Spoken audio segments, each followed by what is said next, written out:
السلام علیکم ناظرین، میں ہوں فروخ سہیل گوئندی۔ کسی بھی معاشرے کی تبدیلی وہاں کے دانشور ہوتے ہیں۔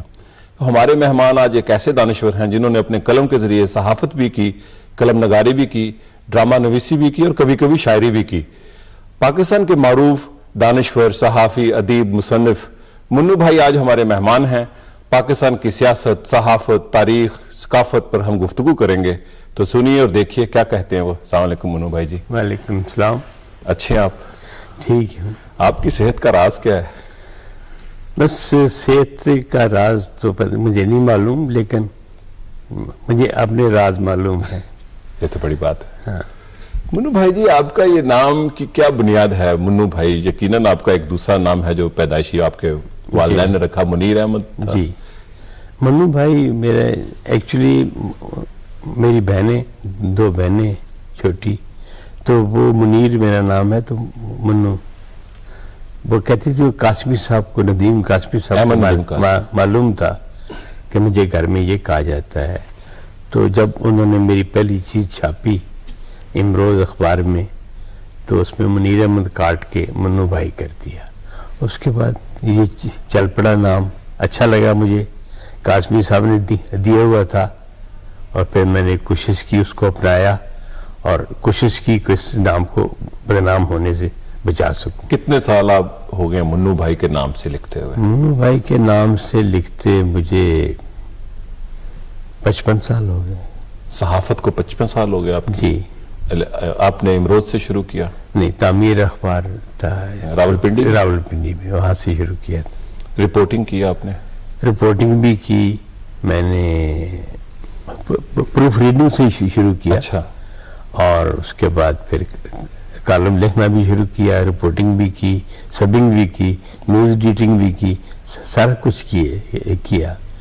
لیکن یہ جو کالم تھا میرا، وہ پاپولر ہو گیا، اچھا لگا لوگوں کو۔ کون سے زمانے سے یہ شروع کیا کالم؟ یہ گریبان 57 سے شروع اسی نام سے لکھا؟ اسی نام سے نہیں، اچھا۔ پہلے اوٹ پٹانگ کے نام سے تھا، اچھا۔ دیر شنید بھی چلتا رہا، اس کے بعد پھر پنڈی نامہ بھی تھا، اس طرح چلتے رہے۔ پھر جب مجھے پنڈی سے ٹرانسفر کر دیا گیا ملتان، تو ملتان نامہ بھی چلتا رہا۔ لیکن جب میں مساوات میں آیا، مساوات شروع سن کی میں 7/7/70 1970 میں؟ جی ہاں، 7 تاریخ تھی، 7واں مہینہ تھا، اور 1970 تھی۔ انٹرسٹنگ۔ تو اس دن یہ شروع ہوا تھا مساوات۔ تو میں اس میں پہلا چیف رپورٹر تھا اس کا، اور اس میں پہلا کالمسٹ بھی تھا۔ تو وہاں میں نے گریبان نام رکھا۔ وہ شاعر تھے، ان کا ایک شعر تھا کہ راستے بند کیے دیتے ہو دیوانوں کے، ڈھیر لگ جائیں گے بستی میں گریبانوں کے۔ اچھا۔ تو میں نے اس پہ گریبان نام پسند کیا، وہ میں نے دیا۔ ابن انشا کو بہت پسند آیا، انہوں نے مجھے لکھا کہ تو نے اچھا کیا اس کا نام گریبان رکھا، کیونکہ شاعر نے کہا تھا یا اپنا گریبان چاک یا پھر اپنا ہی گریبان چاک۔ تو آپ کو یعنی کہ 40 سال کے قریب ہو چکے ہیں گریبان چاک کرتے ہوئے؟ ہاں جی۔ سب سے مشکل دور صحافت میں آپ نے کون سا دیکھا؟ چونکہ آپ نے تو 4 آمریتیں دیکھی نا، ملٹری ڈکٹیٹرشپ۔ ایکچولی ساری امریتیں جو ہے نا، وہ مشکل ہی ہوتی ہیں لکھنے لکھانے کے لیے، آزادی اظہار کے لیے۔ سب سے زیادہ جو پابندیاں ہوتی ہیں وہ امریت کے دور میں ہوتی ہیں۔ میرے خیال میں ضیاء الحق کا جو پیریڈ تھا وہ سب سے خوفناک پیریڈ تھا۔ اس میں جو منافقت مجھے اس دور میں دکھائی دی، اس کے علاوہ کسی مجھے مارشل لا میں وہ نہیں دی، اور جو سختیاں، کرختگی بھی مارشل لا جو کی، کرخت کی، اور ہر چیز، تمام جو نیگیٹو پہلو ہو سکتے ہیں وہ ہم نے یکجا دیکھے ضیاء الحق کے دور میں۔ مطلب اس دور کی خاص کرختگی کیا تھی؟ آپ نے کہا کہ سارے آمریت بری ہوتی ہے، جبر زیادہ تھا؟ کس قسم کا زیادہ تھا، اور جبر کے لوگوں میں جبر کے لیے برداشت بھی بڑی۔ سب سے خرابی یہ ہوئی، برداشت تھی یا مزاحمت تھی؟ برداشت بھی بڑھتی ہے، جب مزاحمت ہوتی ہے تو برداشت بھی ساتھ بڑھتی ہے۔ جو وقت کے ساتھ ساتھ اس کو ہونا چاہیے تھا اس کے خلاف مزاحمت، نفرت ہونی چاہیے تھی، اس کے خلاف حقارت ہونی چاہیے تھی جو زیادتیاں ہیں. لیکن لوگوں نے جہاں پہ جب سخت مشکلیں اتنی پڑی مجھ پر کہ آزاں ہو گئی تو لوگ اس کو مشکل کو برداشت کرنا بھی شروع کر دیتے ہیں. لیکن جو ضیاء الحق کا پیریڈ تھا، کہا جاتا ہے کہ اس کے خلاف سب سے بڑی مزاحمت ہوئی، ہزاروں لوگ جیلوں میں گئے، لوگوں نے کوڑے کھائی، پھانسیاں ہوئیں، ذوالفقار علی بھٹو کو پھانسی ہوئی، تو ایک مزاحمت تو نظر آتی ہے. اس کے باوجود اس نے 10.5 سال حکومت کی. تو یہ جبر کی حکومت تھی. یہ جبر کی حکومت تھی نا. تو جبر جب تک برداشت نہ کرے تو حکومت کس طرح چلتی؟ ضیاء الحق نے صحافیوں کے بارے میں کہا بھی تھا کہ الٹا لٹکا دوں گا. جی ہاں. کون سے صحافی تھے؟ یہ کن کے بارے میں تھا؟ اس میں بھی شامل تھا. بلکہ انہوں نے ایک دفعہ کہا تھا یہاں پہ لاہور ایئرپورٹ پر کہ مجھے سمجھ نہیں آتی صحافی آج کل کیا کر رہے ہیں. مجھے یہ سمجھ نہیں آتی کہ میں روز پڑھتا ہوں، کالمسٹوں کو پڑھتا ہوں، میری سمجھ میں نہیں آتا کہ میں عبد القادر حسن کی اسلامائزیشن دیکھوں یا منو بھائی کا گریبان پکڑوں. اچھا. تو وہ مجھے حیرت ہوئی کہ انہوں نے پریزیڈنٹ نے میرا نام لیا اور جنگ نے سرخی میں چھاپ دیا کہ عبد القادر حسن کی اسلامائزیشن دیکھوں یا منو بھائی کا گریبان پکڑوں. تو میں نے لکھا تھا کہ ہم تو بے لباس ہیں، ہمارا کیا پکڑیں گے آپ. وہ گریبان تو یا وردیوں کے ہوتے ہیں یا لباس کے ہوتے ہیں، ہمارا اشرافیہ کے ہوتے ہیں. ہم تو بے لباس لوگ ہیں، ہمارا آپ گریبان کیسے پکڑیں گے. اچھا منو بھائی جی، ایک چیز میں پوچھنا چاہتا ہوں، آپ اس جدوجہد کا حصہ ہیں فریڈم آف ایکسپریشن کی. جی. آپ کے بارے میں ایک سب سے کرخت ملٹری ڈکٹیٹر نے بھی یہ کہا کہ میں اس کو دیکھوں. ہاں جی. پاکستان میں یہ ایک نیا فینومینا آیا کہ جرنلسٹ کو انٹلیکچوئل سمجھا جاتا ہے. چونکہ میرا جو ایکسپیرینس ہے کہ ایک پولیٹیشین جو ان سے وہ اسٹیٹس مین نہیں ہو سکتا اور لیڈر جو ان سے وہ پولیٹیشین بھی نہیں ہو سکتا. یہ تین علیحدہ. کیا جرنلسٹ انٹلیکچوئل ہو سکتا ہے؟ جس شخص کے بارے میں کچھ پتہ نہیں ہوتا نا کہ وہ کیا ہے، اس کو ہم انٹلیکچوئل بنا دیتے ہیں اپنی کنوینئنس کے لیے، اور اس کا پتہ نہیں وہ اس کا ذمہ دار ہوتا ہے کہ نہیں. انٹلیکچوئل ایک جنرل ٹرم ہے دانشور کے لیے، جس کو اردو میں دانشور کہتے ہیں. تو پتہ نہیں کوئی انٹلیکچوئل ہوتا ہے یا نہیں ہوتا، لیکن دوسرے جو ہے جرنلسٹ ہوتا ہے. ہاں، جس طرح ہم جو ہے اس کو میتر کہہ دیتے ہیں صفائی کرنے والے کو، یا اس کا صفائی کو حوالدار کہہ دیتے ہیں، اس طرح ہم عام جو شخص ہمیں سمجھ نہیں آتا کہ وہ کیا ہے اس کا انٹلیکچوئل دانشور بنا. اچھا منو بھائی جی، آپ امرج کیے 50s میں 60s میں جب دنیا میں انقلابات کا زمانہ تھا اور ترقی پسند. آج بھی آپ کے جو نظریات ہیں وہ اسی طرح جوان ہیں ترقی پسند. کیا فرق آیا اس ترقی پسندی میں اور آج کی ترقی پسندی میں پاکستان کے پرسپیکٹیو میں؟ پاکستان کی پرسپیکٹیو میں ترقی پسندی جو ہے وہ بھی ہر چیز کی طرح کرپشن کی شکار ہوئی، اور اس میں بھی پتہ نہیں جو جس کو ترقی پسند کہتے ہیں وہ ہوتا ہے کہ نہیں ہوتا. آخر میں پتہ چلتا ہے کہ وہ کیا تھا جب سفر مکمل ہو رہا ہوتا ہے. تو یہ ٹھیک ہے، ایک سوچ تو ہے جس کو ہم بائیں بازو کی سوچ بھی کہتے ہیں. وہ ایگزسٹ کرتا ہے ابھی بھی؟ اب بھی ہے. اچھا. اب بھی ہے، وہ تو سوچ تو موجود ہے، چونکہ نظریے تو ختم نہیں ہوتے. تو لیکن یہ کہ اب اس میں کافی ویرائٹی آ گئی ہے. اس میں کیا کوالٹیٹیو چینج آئی ہے یا کوانٹیٹیو چینج آئی ہے؟ اس میں دونوں طرح کی چینجیں آئی ہیں. کچھ جگہ پہ امپروو بھی ہوا ہے، کچھ جگہ پہ وہ جو ہے وہ 60 کی دہائی میں جب ذوالفقار علی بھٹو آئے اور دوسری ترقی پسند سوشلزم ایک پاپولر سلوگن تھا، آج نہیں. ہاں جی، یہ خود ان کی بھی پارٹی مینیفیسٹو میں تھا 4 بیسک سلوگن. آج کیوں نہیں ہے ویسے، جبکہ آپ کے کالموں میں ہوتا ہے یہ لفظ؟ یہ جو نا سوشلزم تو موجود ہے. یہ جو ہم نے سوشلزم کے مقابلے میں جو اس سسٹم نے سوشل ویلفیئر لے کے آئی تھی، تو وہ بھی اس کے پیچھے بھی سوشلزم ہی تھا، سوشل ویلفیئر کے پیچھے بھی. تو وہ چیز آج بھی موجود ہے، سوشلزم کی سوچ تو موجود ہے، لیکن اس کو اب یہ اس میں جب سے یہ کہتے ہیں کہ وہ سوشلزم ختم ہو گیا یا وہ مطلب آپ کا مطلب سوویت یونین ٹوٹنے سے یورپ ٹوٹنے سے ختم ہونے سے سوشلزم ختم نہیں ہوا؟ وہ نہیں ختم ہوا کہ وہ ہو نہیں سکتا. وہ ایک سوچ ہے اور سوچ ایک اس بڑی کیا سوچ ہے وہ سوچ یہ ہے کہ قوت کا سرچشمہ اصل عوام ہوتے ہیں اور عوام کے لیے سارا کچھ ہوتا ہے. اور یہ جو طبقاتی سوچ ہے اس میں آ کے جو محنت کش ہے وہ اور جو کہ اس معاشرے کا اہم ترین فرد ہے اس کو، اور کسی ملک کا سب سے بڑا سرمایہ اس ملک کے عوام ہوتے ہیں. یہ سوشلزم کی ڈیفینیشن آپ کے میرے خیال میں وہ ہے. اور اس پہ اس کے لیے ان عوام کے لیے جو کام ہو رہا ہے وہ کام اچھا ہے. اور جو کام جس عمل میں عوام شریک نہیں ہے یا عوام کا فائدہ شریک نہیں ہے وہ میرے خیال اچھا. پاکستان ایک مسلمانوں کا اکثریتی، کیا اس کا کوئی تصادم ہے سوشلزم اور اسلام کا؟ نہیں، میرے خیال میں کوئی ہونا نہیں چاہیے. جو سسٹم ہے وہ الگ ہے چیز، اور جو مذہب ہے وہ کوئی بھی ہو سکتا ہے. مذہب تو روحانیت سے روحانیت سے تعلق ہے، اور یہ سسٹم سے اس کا جو کاروبار حیات سے اس کا تعلق ہے. اچھا، آپ کے کالموں میں جو بڑی بات آپ نے پچھلے تقریباً 15-16 سال سے کہی کہ دنیا کا جو کیپٹلزم ہے یہ کرائسس میں ہے. اس کا کیا کرائسس ہے؟ آپ اس کو ویژولائز کر رہے ہیں؟ اس کا کرائسس بڑھے گا یا وہ ریکور کرے گا؟ یہ تو بہت عرصہ پہلے یہ کہا گیا تھا، جن کو اب شاید دانشور کہنا چاہیے یا نہیں کہنا چاہیے، لیکن وہ ایسے لوگ تھے جنہوں نے یہ کہا تھا کہ یہ کون لوگ؟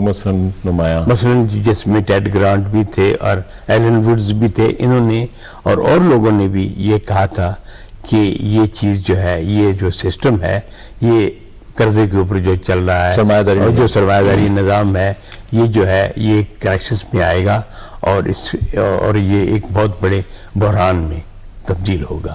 اور لیکن اس کا انہوں نے کوئی ٹائم نہیں دیا تھا. ٹائم نہیں ہوتا، لیکن یہ کہ وہ آ گیا. میرے خیال میں ان کا کوئی 5 سال پہلے کا اندازہ تھا، یہ 5 سال بعد آیا. اور اب بھی وہ کہتے ہیں کہ یہ صرف ایک یہ آئس برگ کی ٹپ ہے جو آپ کو نظر آ رہی ہے. اچھا، آغاز ہے. اصل جو ہے، اصل آئس برگ نیچے ہے اور وہ سامنے آ سکتا ہے. اچھا منو بھائی جی، یہ جو بحران ہے سرمایہ داری کا، یعنی کہ عالمی سرمایہ داری کا، تو یہ اگر بڑھتا ہے، یہ آئس برگ کی ٹپ ہے آپ نے کہا، تو اس کا متبادل نظام لوگوں کے پاس ہے؟ متبادل نظام دیکھو، وہ خود ایک متبادل نظام تلاش کر رہے ہیں. اچھا. اور وہ متبادل نظام تلاش کر رہے ہیں سوشلزم میں. مارکسزم کا مطالعہ کر رہے ہیں ان کے دانشور، جو سرمایہ داری نظام کے دانشور بھی مارکسزم میں تلاش کرنے کی کوشش کر رہے ہیں، جو کہ میرے خیال میں غلط ہے. انہیں اس کا نہیں ملے گا، چونکہ کسی پلان سے کوئی نظام نہیں آتا. کسی نہیں پلان سے نظام تو آتا ہے، پلان سے بد نظمی نہیں آ سکتی. اچھا، انٹرسٹنگ. تو یہ ہے کہ اب یہ سوچنا کہ وہ پلان کر کے اس میں کوئی تڑکا لگا دیں گے سرمایہ داری میں سوشلزم کا. لیکن جو ابھی سروے آئے ہیں، مثلا جرمنی میں کارل مارکس کی داس کیپٹل سب سے پاپولر کتاب ہے آج کل، اور امریکہ کے اندر 23% لوگوں نے متبادل نظام کو سوشلزم کہا ہے اور 51 نے ریجیکٹ کیا ہے کیپٹلزم. تو اس کا مطلب امریکہ جیسے ملک میں ایسے جہاں پہ القاعدہ کا نام لینا ممنوع ہے، اسی طرح سوشلزم کا بھی ممنوع ہے امریکہ میں. تو یہ ایک بگ چینج. آپ نے 50ویں دہائی کی بات کی نا. 50ویں دہائی میں جو چیزیں ہم لکھتے تھے اور ہمارے اوپر ہمیں گالیاں دی جاتی تھی، یہ سرخے ہیں اور یہ پتہ نہیں ففتھ کالمسٹ ہیں یا ملک دشمن ہے، دین کے دشمن ہیں یا لادینی ہیں. سیکولرزم کو وہ لادینی سمجھتے تھے. تو یہ کہا جاتا تھا. وہی باتیں آج ان کے دانشور جو ہے دائیں بازو کے دانشور وہی باتیں لکھ رہے ہیں. اکانومسٹ میں بھی لکھ رہے ہیں، نیوز ویک میں بھی لکھ رہے ہیں، ٹائم میں بھی لکھ رہے ہیں. تو وہ جو سارے پرچے تھے انتہائی ان کے علمبردار سرمایہ داری نظام کے، وہ آج وہی باتیں لکھ رہے ہیں.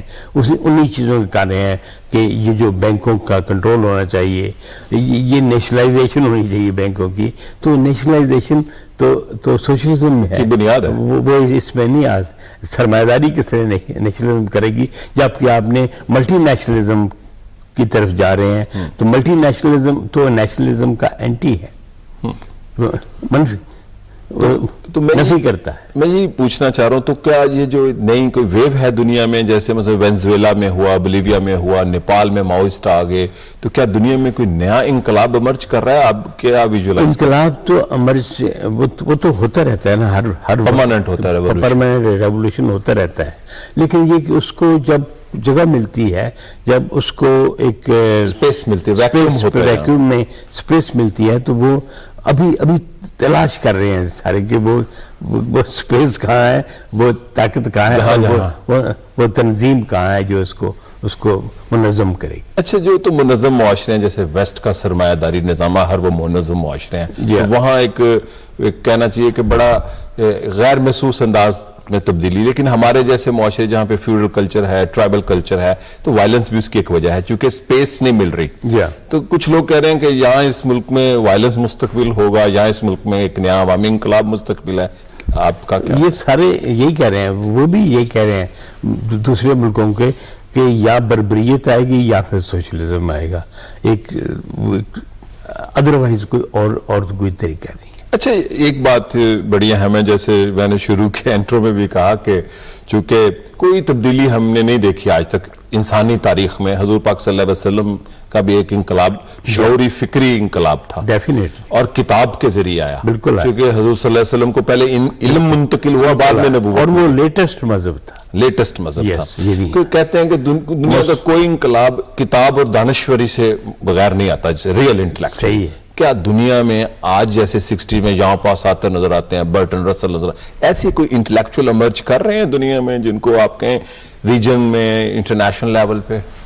یقیناً کر رہے ہوں گے, اور ہیں جو ہمارے مطالعے میں بھی آتے ہیں, جن کا میں نے ابھی ذکر کیا ہے, وہ بھی انٹلیکچوئل, وہ بھی مصنف, ان کی کتابیں پڑھی جاتی ہیں, نئے تھاٹس دے رہے ہیں, لاکھوں کی تعداد میں پڑھی جاتی ہیں, اور اس کا متاثر ہوتے ہیں.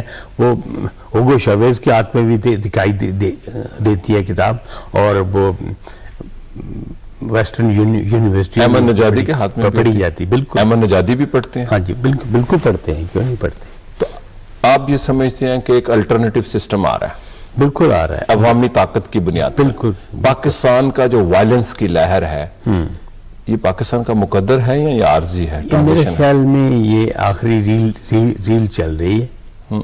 مجھے یہ زیادہ دور جاتی دکھائی نہیں دیتی, چونکہ خود جو یہ دہشت گردی کی تحریک چلا رہے ہیں وہ بھی جلدی میں ہیں اس کو ختم کرنے کے لیے. ان کے پاس کوئی فکری بنیاد ہے؟ فکری بنیاد نہیں ہے نا, اسی لیے وہ کم از کم وقت میں زیادہ سے زیادہ فائدہ حاصل کرنے کی کوشش میں وہ ایک اپنے اوپر بھی خود کش حملہ کر رہے ہیں. آپ کا ان کا فیلئر ہوگا تو پھر ایک نیا, آف کورس وہ فیلئر ان کی ایکشن میں موجود ہے. یہ خود کش حملہ, ان کے ایکشن میں وزڈم اور فکر نہیں ہے. وزڈم اور فکر نہیں ہے, کوئی ہوتی تو وہ اس وقت اس کو پاپولر سپورٹ ملتی, مگر پاپولر سپورٹ اس کو نہیں مل رہی. لوگ جس طرح کوئی کسی بازار سے کوئی ڈاکو چاقو لے رہا تھا, وہ گزر جاتا ہے, تو اس کا یہ مطلب نہیں ہوتا کہ اس کو پورے بازار میں کوئی روکنے والا نہیں. اس کی دہشت ہوتی ہے, اس کی دہشت ہوتی ہے, اس کی فکر وہ چاقو کی دہشت ہوتی ہے. تو پاکستان میں پیپلز پارٹی کی حکومت بنی, میں اس کو 5ویں دفعہ کہتا ہوں, چونکہ بھٹو صاحب کی 2 دفعہ بنی, دوسری حکومت کو مانا نہیں یہاں کے جو مخالفین تھے. بھٹو صاحب کی پھانسی کے بعد بھٹو صاحب اس وقت تیسری مرتبہ حکومت کر رہے ہیں. یہ بھٹو صاحب کی حکومت ہے؟ آف کورس, اور کس کی. اس کی کیا بنیاد ہے؟ آپ نے بڑی انٹرسٹنگ بات. اس کی بنیاد وہی ہے کہ جو بھٹو نے شروع میں جو پہلا منشور دیا تھا, لوگوں کے ذہنوں میں آج تک وہی موجود ہے. اس لیے وہ لوگوں کا جو ورکنگ کلاس کی ایک روایتی پارٹی پیپلز پارٹی بن چکی ہے, اس کو اس منصب سے یا اس رتبے سے ہٹانے میں ابھی بہت مطلب ان کو کوئی غرض نہیں ہے کہ قیادت کون ہو. ان کے آپ کی نظر میں عوام یہ تصور کرتے ہیں کہ پیپلز پارٹی کی قیادت ذوالفقار علی بھٹو کی پارٹی ہے. بھٹو کی پارٹی, اور بھٹو نے جس طریقے سے اپنا آخری مارکا لڑا. آخری مارکے سے مراد آخری مارکا مثلا یہ کہ جب پوچھا گیا ڈیزرٹ فاکس جنرل مانٹگومری سے کہ how many wars you have won, اس نے کہا only the lost battle which matters. چونکہ آخری جنگ ہوتی ہے جس میں کوئی نیازی بنتا ہے, آخری وار ہوتی ہے, آخری جنگ ہوتی ہے جس میں کوئی بنتا ہے, ٹکا خان بنتا ہے, تو اسی کے ساتھ لیو کرتا ہے. لیکن یہ پتہ نہیں ہوتا فرق کہ آخری جنگ کون سی ہے. اچھا, چنانچہ لڑنے والے کو بھی نہیں پتا ہوتا. لڑنے والے کو بھی نہیں پتا ہوتا. چنانچہ ہر جنگ کو آخری جنگ کے طور پر لڑنا چاہیے, آخری مار کا سمجھ کے لڑنا چاہیے, کیونکہ اسی سے فیصلہ ہوگا کہ وہ فاتح ہے یا. مطلب آپ کا کہنا کہ ذوالفقار علی بھٹو کی جو تھاٹس تھیں اور ان کے جو ایکشنز تھے وہ حکومت میں آنے کے بعد, جو لینڈ ریفارم تھی, جو مزدوروں کی ریفارم تھی, نوجوانوں کی, خواتین کی, کلچرل ریفارم تھی, مطلب اس کی فتح ہے یہ 3 حکومتیں جو سی ہیں, اس کا بالکل وہی ابھی تک لوگوں میں نظر آ رہا ہے آپ کو ہوتے ہیں. وہ جو ہے نا, وہ لوئی پلاندروں نے کہا تھا کہ one lives in others, تو Bhutto is living in others. اچھا, تو اصل زندگی وہی ہوتی ہے جو دوسروں میں. یہ بھٹو صاحب کی مشہور تقریر بھی ہے کہ ایک آپ کے دلوں میں زندہ. وہی بات ہے. وہ لوئی پراندلوں کا وہ انہوں نے پڑھا ہوا تھا اس کو. بھٹو صاحب کو ڈراموں کا بھی تو بڑا شوق تھا نا. اچھا, تو لوئی پراندلوں کے ڈرامے انہوں نے پڑھے ہوئے تھے جس میں وہ بچہ 7 سال کا بچہ ماں کو چھوڑ کے چلا جاتا ہے گھر سے, تو 27 سال کے بعد ایک بہت بڑے سے آدمی کی لاش آتی ہے. وہ کہتے ہیں یہ تیرا بیٹا ہے, تو وہ کہتی ہے یہ میرا بیٹا نہیں ہے, وہ تو 7 سال کا ہے. اچھا, چونکہ وہ 7 سال کا لیو کر رہا ہے ابھی تک ماں کے. اسی طرح بھٹو ایک شہید کے طور پر لیو کر رہا ہے, جس طرح امام حسین آج تک لیو کر رہے ہیں لوگوں کے ذہنوں میں, حضرت عیسیٰ لیو کر رہے ہیں لوگوں کے ذہنوں میں, اسی طرح جو ہے بھٹو بھی لیونگ ان ہز پیپل. تو آج بھٹو کے تھاٹس جس کو آپ نے عوامی فکر کہا, وہ ایگزسٹ کرتے ہیں اور وہ اس گیپ کو فل کریں گے لوگوں کے دلوں میں. لوگوں کے دل, جو ماں ہے, لوگوں کے دل, وہ جو ماں ہے ان کے دلوں میں لیو کرتے ہیں, اور وہ جو ہے وہ ختم نہیں ہوں گے. بھٹو امرج کریں گے, ایک مرتبہ نہیں, کئی مرتبہ, 3 مرتبہ تو کر چکے ہیں, ابھی بہت مرتبہ, چونکہ جس طریقے سے انہوں نے اپنی زندگی دی وہ جو ہے وہ شان سلامت رہتی ہے. اچھا منو بھائی جی, بھٹو دور کی بات آئی, میرے جو یاداشت میں ہے کہ جب بھٹو صاحب صدر اور پھر وزیر اعظم تھے, ان کے دور میں فلسطین کے ساتھ بڑا ان کا تعلق تھا ایک, تو کوئی ایسی فلم کی تیاری ہوئی تھی فلسطین کے اوپر؟ جی ہاں, وہ بھٹو صاحب نے کہا تھا کہ فلم بنائی جائے, اس میں اسلم اظہر صاحب کا قمر آفتاب, اور ہم فلسطین پہ فلسطین کے فلم بنائی جائے, اور اس سلسلے میں آپ جائیں اور جا کے اس سے ملیں یاسر عرفات سے, اور وہاں کے ابو جہاد سے ملیں. تو اس میں تو نہیں جا سکا تھا, لیکن لیبنان گئے تھے وہ, اسلم اظہر اور قمر آفتاب یہ گئے تھے. میں نے اس فلم کی کہانی لکھی تھی. ایک توفیق تھے فلسطینی بیچارے, وہ اسکرپٹ لکھنے کے دوران ہی انہیں بلا لیا گیا تھا. لیبنان کی وار شروع ہو گئی تھی, تو وہاں وہ شہید ہو گئے تھے. تو میں نے اس کی کہانی کو کمپلیٹ کیا تھا, لیکن اس میں ان کا بھی کنٹریبیوشن توفیق آپ کے پاس موجود ہے وہ اسکرپٹ؟ کہیں ضرور ہوگا, لیکن یہ کہ وہ اس کے بعد جب وہ ختم ہو گئے نا سارے, لبنان کی وار نے وہ سارا ختم کر دیا, وہ پروجیکٹ ہی ختم ہو گیا. پھر کچھ تھوڑی بہت شوٹنگ ہوئی تھی. اچھا, وہاں پہ باہر ہوئی تھی؟ لاہور میں ہوئی تھی, فلیٹی ہوٹل میں تھوڑے سے کچھ سین کیے تھے قمر آفتاب نے. لیکن اس کے بعد پھر جب لیبنان کی وار میں پھر کچھ اور گڑبڑیں جو ہوئیں اس سے. اچھا منو بھائی جی, جب ٹی وی کا بڑا آغاز کا عروج تھا 70 میں, آپ کا ایک ڈرامہ تھا جزیرہ, جی, اس کی کیا کانسیپٹ تھا؟ وہ جزیرہ جو تھا وہ ایکچولی وہ ایک اس کے پیچھے سوچ تھی. جو سوچ تھی وہ یہ تھی کہ ہجرت اور فرار, ہجرت فار بیٹرمنٹ اینڈ فرار فرام دی بیٹرمنٹ. اچھا, تو یہ میرے خیال میں ایک پوری زندگی میں ایک چیز چلتی رہتی ہے. انسان ہجرت بھی کر رہا ہوتا ہے اور فرار بھی کر رہا ہوتا ہے. جو تو اس میں وہ ساری کہانی تھی ہجرت اور فرار کی، کہ ہم اس میں بھی کر رہے ہیں، مائگریٹ بھی کر رہے ہوتے ہیں اور اسکیپ بھی کر رہے ہوتے ہیں. تو وہ یہاں پہ وہ کیا تھا، یاور یاد نے اس کو پروڈیوس کیا تھا، میں نے اس کو لکھا تھا، اور وہ میرے خیال میں پنجابی زبان میں پہلا سیریس ڈرامہ تھا جس میں اس میں ایک لفظ ہوتا تھا متے کے نال کے، لیکن اس کا کیا مطلب تھا؟ وہ ایسے تکیہ کلام بہت سارے ملا دیے. خالد عباس ڈار نے اس کو بہت سارے تکیہ کلام ملا کے بنا دیا تھا. متے کی نال لئی دے کہ لیکن متے کے نال دا کہ لیکن وہ اکٹھا ہو گیا تھا. تو اس طرح وہ چل گیا تھا، پسند آیا تھا لوگوں کو. اور یہ کہ وہ اس میں بڑے اچھے لوگ ہوں. اس میں پہلی جو اس میں ایک خاص بات یہ تھی کہ 7 ایکٹر جو تھے اس کے پنجابی ڈرامے کے، وہ پنجابی بولنے والے نہیں تھے جی، وہ اردو سپیکنگ تھے. اس میں سلیم ناصر بھی اردو سپیکنگ تھے، روح بانو بھی اس وقت اردو سپیکنگ تھی، اس میں نجمہ محبوب بھی اردو سپیکنگ تھی، اس میں محسن رضوی بھی اردو سپیکنگ تھے، کمال پنجابی اور اس میں ایوب خان بھی تھے. سارے بدی زبان بھی اس میں اردو سپیکنگ تھے. یہ ٹپ یعنی خاص بہت ہی معرب قسم کی اردو بولنے والے لوگ جو تھے، پنجابی بولی انہوں نے، اور کسی کو پتہ نہیں چلا کہ یہ اہل زبان ہے یا اہل پنجابی ہے. اہل پنجابی. اچھا منو بھائی جی، یہ جو ڈرامے کا عروج ہوا پی ٹی وی میں، ایک بڑی پورے بر صغیر میں اس نے ہلچل مچا دی. آپ کے کئی ڈرامے لوگ دیکھا کرتے تھے اور کہتے ہیں کہ شام کو دکانیں دفتر بند ہو جایا کرتے تھے ہمارے پڑوسی ملک میں.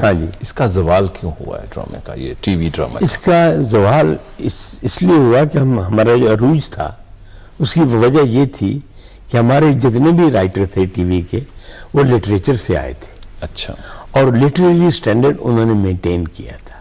وہ چاہے اشفاق صاحب ہوں، اشفاق صاحب سے لے کر آپ امجد اسلام امجد تک، اصغر ندیم سید تک چلے آئے، یہ سارے لٹریچر سے آئے، اور انہوں نے لٹریری سٹینڈرڈ جو تھا اس کو مینٹین کیا. لیکن جب آپ شو بزنس کو میں شامل ہوں گے اور اس کو شو کا بزنس بنا دیں گے شروع، تو وہ پھر ڈرامہ نہیں رہے گا، وہ پھر اچھا ڈرامہ نہیں ہوگا. کاروبار ہوگا. پاپولر ڈرامہ تو ہو سکتا ہے، اچھا ڈرامہ نہیں ہوگا.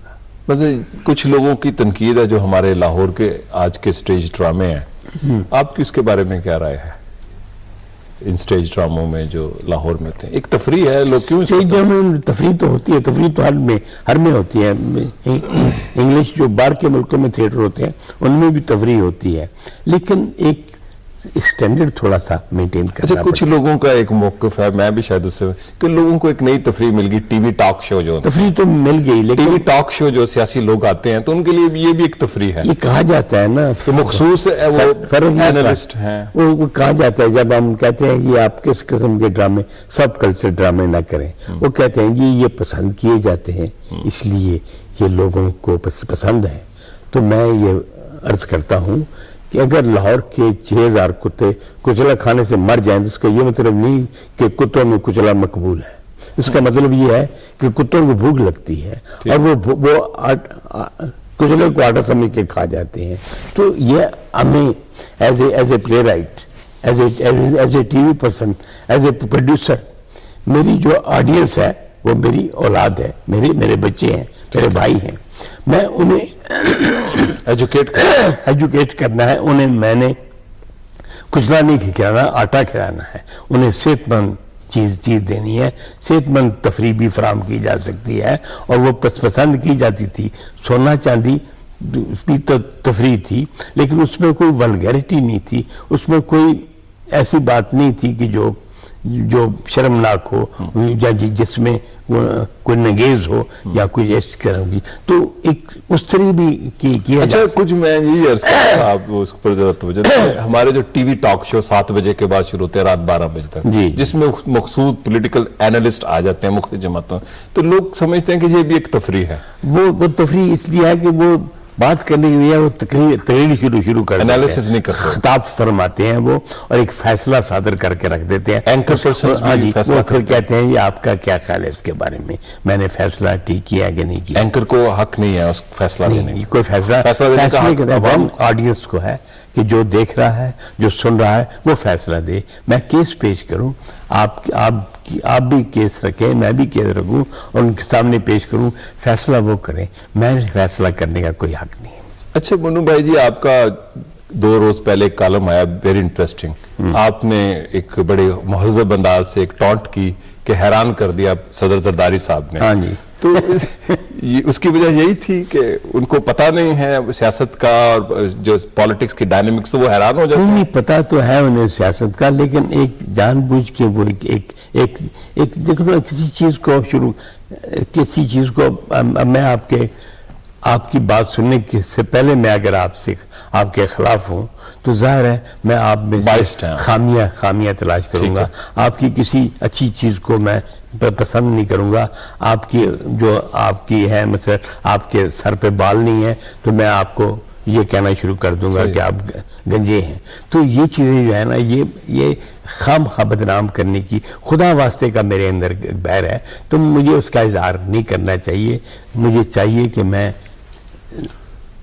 دلیل سے بات کروں. لیکن منو بھائی جی، جو اہم بات ہے کہ ہمارا جو پرنٹ اور الیکٹرانک میڈیا ہے، 60s میں اس میں بڑے پروگریسو لوگوں کا رول تھا، 70s میں، ایون 80s میں جب ضیاء الحق کا آمریت. آج ایسے نہیں ہے. وہ لوگ زیادہ آگے جو وائلنس کے سپورٹر ہیں، ڈائریکٹ اور انڈائریکٹ. اس کی کیا بنیاد ہے؟ آپ لوگوں میں کوئی کمی تھی یا آپ کا کارڈر نہیں آپ بنا سکے پروگریسو تھاٹس کو؟ اس میں یہ ہے کہ یہ امرج کیا ہے بہت تیزی کے ساتھ.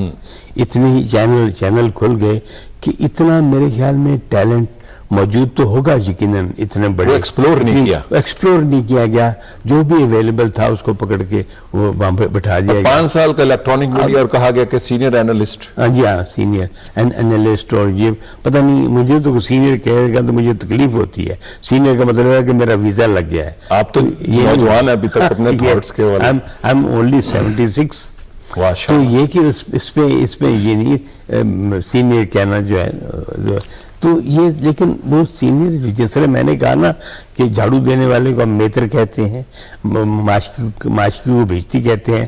اس سے تو یہ فریڈم آف ایکسپریشن تو ہے نا. Freedom of expression, freedom of مکھن بازی ہے میرے خیال میں. اچھا، یہ بائسڈ ہے، یہ ان کے انٹرسٹ ہیں. ڈیفینیٹلی مطلب وہ دکھائی دیتا ہے، پتہ چل جاتا ہے کہ یہ جو بات کر رہا ہے یہ اس بات میں یہ اس کے خلاف بات کر رہا ہے. اچھا منو بھائی جی، جون سی رائے میں اور انالیسز میں کیا فرق ہے؟ چونکہ ہمارے لوگ انالیسز کر رہے ہوتے ہیں، میری اپنی جو ہمبل آبزرویشن ہے وہ ان کی خواہش ہوتی ہے. شاید خواہش اور انالیسز میں کیا فرق؟ انالیسز تو بہت ایڈوانس چیز ہے، ریشنل ہوتا ہے. ریشنل ہوتا ہے. اس میں دونوں طرف کو دیکھ کر تمام اپنے، وہ جیسے حضرت علی کا قول ہے کہ ہر شخص کی ایک سچائی ہوتی ہے. اچھا، جو ضروری نہیں کہ صداقت بھی ہو. انٹرسٹنگ. چونکہ سچائی وہ ہے جو مجھے بتائی گئی ہے، جو فرق سہیل گوہندی کو اس کے والد یا اس کے استاد نے بتائی ہے، جو ضروری نہیں کہ صداقت بھی ہو. لیکن میں اس کو ابھی تک سچائی سمجھ کے اس پہ لگا ہوا ہوں. اس کی مثال یہ ہے کہ جس طرح چوزا ہوتا ہے، چوزے کی حقیقت کی سچائی جو ہے وہ ڈربے تک ہے، ٹوکرے تک ہے، ماں کے پروں تک ہے. چوزے کی علم میں، چوزے کی صداقت میں سیم میں پھرنے والی بلی شامل نہیں ہے، آسمان پہ اڑنے والی چیل شامل نہیں ہے. جب وہ شامل ہوگی تو maybe it's too late. تو صداقت تک پہنچنے کے لیے کافی فاصلہ ہوتا ہے. اس میں زندگی کے تجربات بھی شامل ہوتے ہیں. اس میں دوسروں کے تجربات سے، کتابوں سے جو آپ حاصل کرتے ہیں، علم سے حاصل کرتے ہیں، یا لوگوں کی جو دانش کی چیزیں ہیں موجود ہیں، سوچ موجود ہے، اس سے حاصل ہوتا ہے. تو وہ صداقت بنتی ہے. تو یہ اسی طرح صداقت تک پہنچنا جو ہے وہ ایک سفر ہے. وہ سفر ہے. اس کے لیے محنت کرنی ایکسپلور پڑتی کرنا ہے. پڑتا اس کے لیے تعلیم حاصل کرنی پڑتی ہے. اس کے لیے آرگومنٹ حاصل کرنے پڑتے ہیں. اس کے لیے پھر بڑی لمبا ایک اچھا منو بھائی، ایک بات آپ سے پوچھنی ہے. محترمہ بیری جی بھٹو 18 اکتوبر کو آئیں جی. تو میرے جو اطلاع کے مطابق آپ نے کہا کہ وہ بیری جی بھٹو کو دیکھنے نہیں تھے گئے. وہ یہ تھا کہ وہ لوگوں نے لکھا، اخباروں میں لکھا کہ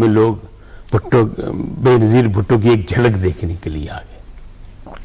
تو میں نے اس میں لکھا تھا کہ لاکھوں کی تعداد میں لوگ جو تھے بے نظیر کی جھلک دیکھنے نہیں آئے تھے, بے نظیر کو اپنی جھلک دکھانے آئے تھے. وہ کیا جھلک کہ ہم آج بھی ننگے پاؤں ہوائی چپل کے ساتھ نومبر کے مہینے میں سڑکوں پہ آ رہے ہیں, اور ہمارے آج بھی کپڑے پھٹے ہوئے ہیں, ہمارے آج بھی پاؤں ننگے ہیں.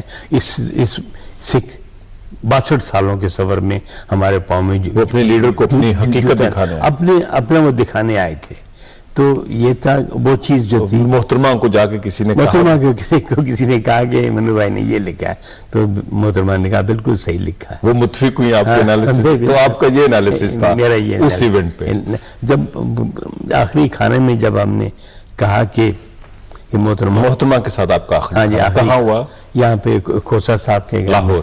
تو اس میں لاہور میں تو ہم نے کہا کہ محترمہ ہمیں اندیشہ ہے کہ یہ آپ کو مار دیں گے. آپ نے کہا ہاں, وہ لوگ اور بھی تھے ہمارے ساتھ, نذیر ناجی تھے اور سے ہمارے امتیاز عالم سارے تھے. تو ہم نے کہا یہ آپ کو مار دیں گے. کہتے یہ میں جانتی ہوں.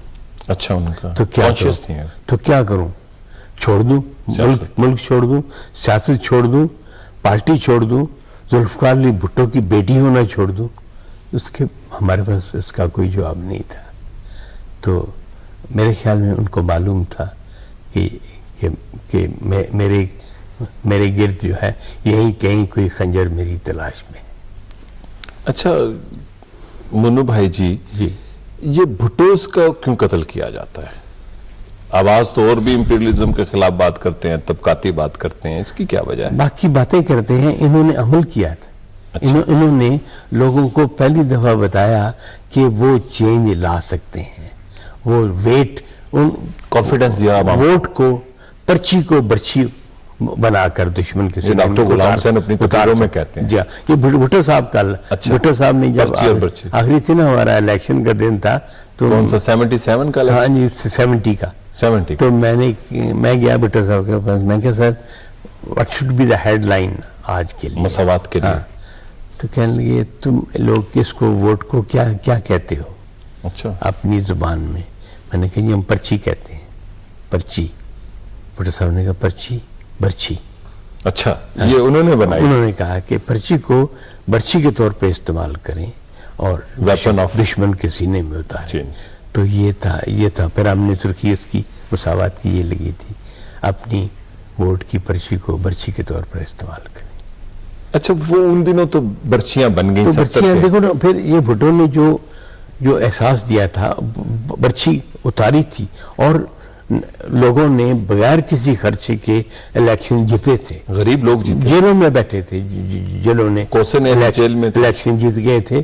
اور بھی بہت سے لوگ تھے جن کے پاس پیسہ نہیں تھا, زیادہ لوگوں کے پاس نہیں تھا. تو وہ لوگ, تو یہ ایک قسم کا ڈیموکریٹک طریقے سے انقلاب لانے, لوگ کہہ رہے تھے کہ بیلٹ باکس سے ریولوشن. اس کو پھر جو ہمارا رولنگ کلاس ہے جو سمجھتی تھی کہ ہم سے یہ چھن جائے گا یہ سارا کچھ اقتدار, تو انہیں یہ چیز پسند نہیں آئی. تو انہوں نے پھر بھٹو کو. اچھا یہ بتائیں, یہ آپ کا رومانس ہے یا ریشنل اپروچ ہے یہ ساری؟ اس میں رومانس بھی شامل ہو سکتا ہے. اچھا, لیکن اس کے خلاف جو دلیل آئے گی وہ بڑی کمزور ہوگی. آپ کی دلیل کیا ہے؟ میری دلیل یہ ہے کہ بھٹو صاحب نے ایک چینج لانے کی کوشش کی, اور وہ چینج ڈیموکریٹک طریقے سے, بڑے قانونی طریقے سے لے کر آئے تھے. جو آئینی طریقے سے, جو قانونی طریقہ ہے اس طریقے سے لائے تھے, اور لوگوں میں ایک احساس دیا تھا ان کی طاقت کا کہ یہ جو عوام بیٹھے ہیں, یہ جو بالکل ہی پیدل لوگ ہیں, یہ بھی ایک چینج, ننگے پاؤں والے, ہوائی چپل والے, یہ بھی ایک انقلاب لا سکتے ہیں. یہ چیز جو تھی, یہ میرے خیال میں رولنگ کلاس کو یہ پسند نہیں آئی, اور ابھی تک انہوں نے ابھی تک نہیں. انہوں نے ان کی تمام اولاد کو ختم کیا, جو بھی جس کے پاس بھی ان کا کوئی میسج تھا. بھٹو صاحب کا کو لے کر آگے چلنے کی جس کے پاس بھی ضرورت تھی اس کو ختم کرنی. اچھا منو بھائی جی, افغانستان کا جو ایشو ہے آپ کی بڑا ایک انٹرنیشنل ویژن ہے, اور آپ کے ماشاءاللہ جو تجزیے اور آپ کے کالم جو چھپتے ہیں اس میں